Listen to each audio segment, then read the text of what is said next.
Terve. Ajattelin semmoista raatatako yrittämisestä ja mihin se yrittäminen oikein perustuu. Ja se pitäisi olla kannattavaa se toiminta ja pitäisi tulla rahaa enemmän kuin menee.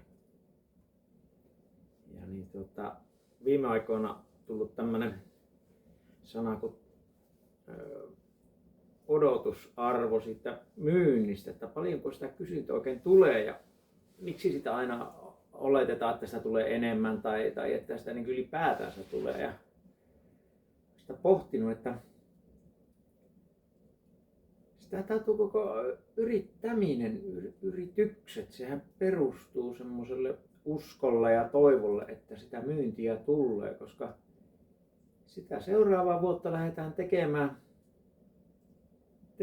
vaikka sulla ei ole yhtään myyntiä, sulla on ehkä aavistus siitä ja harvoilla sitä on vuotta eteenpäin tilauskantaa, että kyllä ne tulee sinne seuraaville viikolle tai ehkä joillakin jopa kuukausille, mutta monille se tulee just sillä hetkellä, kun se asiakas kävelee sisään ja ostaa jotakin. Niin nyt kun itsekin tässä on jäämässä yrittäjäksi, niin silleen jännä, että se pitää uskoa tavallaan siihen omaan tekemiseen tosi paljon, että kyllä sieltä joku joskus jotain ostaa. Eikä aina tavallaan yliajatella sitä niin ja pelätä ettei tästä mitään tule. Kyllä tämä täytyy semmoiselle toiveille tai uskomukselle tai jollekin semmoiselle. Tämä homma taitaa perustua, koska eihän ole olemassa mitään takeita siitä, että kukaan ikinä yrittäjältä ostaa mitään. Tietenkin erikseen on sitten semmoiset sopimukset, että on joku alustavat sopimukset siitä, että tullaan ostamaan, niin se on tietenkin, mutta sitä kuitenkaan ei ole kovinkaan paljon, että kyllä aina se on kuitenkin semmoista hektistä ja jos ajattelee nyt tätä pidemmälle, niin sitten siinä sitä tulee joskus enemmän, joskus vähemmän. Miksi sitä joskus tulee enemmän tai miksi sitä joskus tulee vähemmän, niin se on sitten oikeastaan se kysymys, että mikä sen on aiheuttanut ja jotta tavallaan sitten itsellä olisi se hallussa, niin sullahan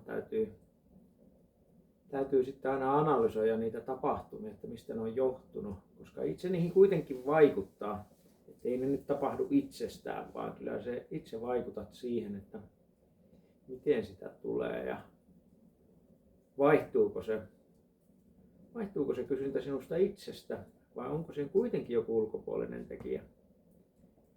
Koska niitä ulkopuolisia tekijöitähän on tosi paljon, erilaisia eri aloilla. On isoja suhdannevaihteluita, joskus joihinkin vaikuttaa sää, maailmanmarkkina, ihan vaan joku luonnon ilmiö joihinkin juttuihin voi vaikuttaa. Ja on tosi paljon monia asioita, jotka siihen kysyntään vaikuttaa. Se voi olla sen asiakkaan ihan vaan päivän moodi, että millä päällä minä olen tänään, niin se voi olla ostopäällä tai sitten se ei ole ostopäällä. Niin se voi johtua ihan jonkin yksilön, ihmisen, sen päivän semmoisista tunteista, mikä sen tunteisiin on vaikuttanut. Se voi taas olla sitten ihan mikä vaan muukin kuin sen yrittäjän joku tekeminen, että onko se saanut jotenkin vaikutettua asioita, se voi olla ihan joku muukin. Tulee vaan tarve, että nyt täytyy tuo saada, puhelin hajoaa, pitää ostaa puhelin. Tämä kaverilla oli hienompi auto, nyt ostaa hienompi auto. Tai se auto hajosi. Pitää korjata se auto. Niin silloinkin silloin yrittäjä sitten korjaamassa sitä. Eli se on tosi mielenkiintoista tavallaan ajatella sitten eri liiketoimintoihin, mikä sitä tavallaan ajaa sitä kysyntää milloinkin. Ajaako aina sama asia vai onko se eri asia eri aikoina? Mutta kyllä siinä kuitenkin sillä, joka sitä yrittäjyyttä tekee, niin kyllähän hän siihen vaikuttaa sitten, että miten se loppupelissä menee, että miten ne antaa ne omat ja sitten ne ulkoiset tekijät vaikuttaa siihen kysyntään. Että kyllä se sitten kuitenkin sieltä lähtee, mutta toki voi olla paljon semmoisiakin asioita ja onkin, joissa se vaan ei sillä yrittäjällä sinällään se on merkitystä. Jos kysyntää on paljon, niin kuin esimerkiksi meillä täällä Lapissa tällä hetkellä on kysyntää paljon matkailupuolella, niin sinne on ollut helppo tulla ja sinne on paljon tullutkin tarjontaa. Ja jossain vaiheessa se, jos kysyntä on enemmän kuin tarjontaa, niin sitten tulee tavallaan se kyllästymisvaihe siihen, että se alkaa se tarjonta olemaan tasapainossa. Tai sitten se voi mennä ylikin, että niin se monesti tahtoo olla, että kasvuhetkillä niin nähdään, että siellä on mahdollisuuksia ja ajatellaan, että tosta voisi nyt saada sitä elantoa, niin perustetaan yrityksiä tai laajennetaan. Ja milloin se tulee sitten se markkinoiden se kysynnän ja tarjonnan tasapaino, mennäänkö joskus yli vai ei.